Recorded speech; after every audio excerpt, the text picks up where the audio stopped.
Here's the preview of the Duke versus North Carolina men's basketball game. Yes, it is a rematch for the third time this year between two rivals in the ACC. And Duke is favored by 4.5 points according to ESPN right now. And the matchup predictor has 68.2% compared to 31.8%. But does that really matter? No. Some players to keep an eye on for Duke are obviously Paulo Banchero, of course, because 17.1 points per game. Wendell Mitchell, 13.5 points per game. Mark Williams, 11.3 points per game. Trevor Keels, 11.3 points per game. AJ Griffin, 10.5 points per game. Jeremy Roach, 8.6 points per game. So you could tell offensively they're very, very balanced. Joey Baker, 4.5 points per game. Theo John, 2.7 points per game. Bates Jones, 1.4 points per game. So, yeah. As for North Carolina, some key players to keep an eye on are the following. Armando Bacot, 16.5 points per game. Caleb Love, 15.7 points per game. Brady Manick, 15.2 points per game. RJ Davis,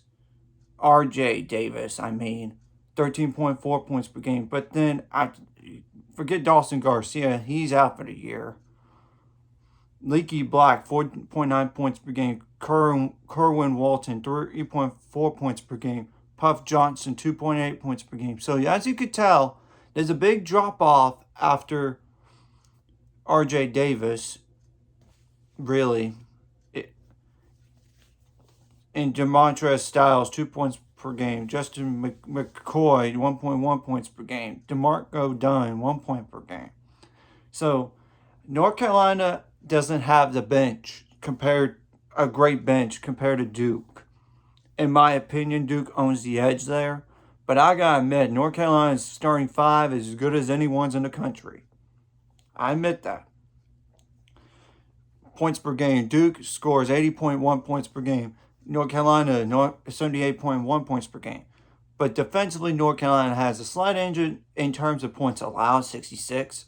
But Duke, 69.8 to 40.6 rebounds per game in favor of North Carolina compared to Duke's 37.8 rebounds per game. But Duke has 16.6 assists per game compared to 15.3 for North Carolina. 5.7 blocks per game for Duke when compared to 3.8 blocks per game for North Carolina.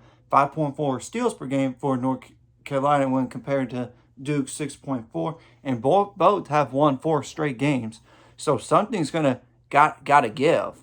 Of course, we don't know how the officiating is gonna be called in this game, how they're gonna call anything. Obviously. But the thing about North Carolina is they're 9-9 whenever they allow 70 or more. But they are 24-4 whenever they score 70 or more. But Duke is 9-5 when allowing 70 or more. But they are 28-3 when they score 70 or more. So both teams are going to it's going to be one of those high-scoring games, I believe. I wouldn't shock me if it was high-scoring at all. And I know Coach Krzyzewski for Duke wants to get revenge, especially losing to North Carolina in his last game at Cameron Indoor Stadium. Obviously, on both teams, offensively, you got to take care of the ball because if you don't, both teams will get out and run.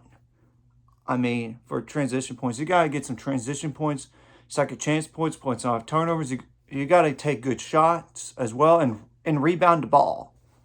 Now, defensively, you got to rebound the ball too, of course. And limit the fast break points, second chance points, and fast break, second chance, and points off turnovers. Obviously, you got to limit those and contain the shooters and slashers. It wouldn't shock me either way on who wins this game because North Carolina is on a hot streak right now. But Duke, on the other hand, is a better overall team. in my opinion. But I wouldn't be shocked if North Carolina beats them. I mean, and both teams are nearly healthy. Though granted, North Carolina has one player out for the year and another player out for the year as well. Like 2 players out for the year either due to injury or personal reasons. Granted. And I wouldn't, it's probably going to be one of those back and forth, like I said. I would say within 5 points here. And foul trouble is massive for both teams, and you got to make your free throws count. And if you're North Carolina, you are lucky to have the Baylor game as like you almost gave that game up, but you won in overtime. I mean, they were up 25 against number 1 seed Baylor, and Baylor came back.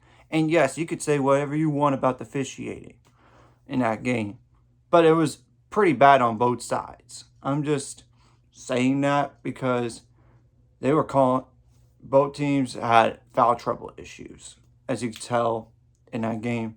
But as for this game, we'll see whether or not Coach Krzyzewski coaches in one more game or he does not.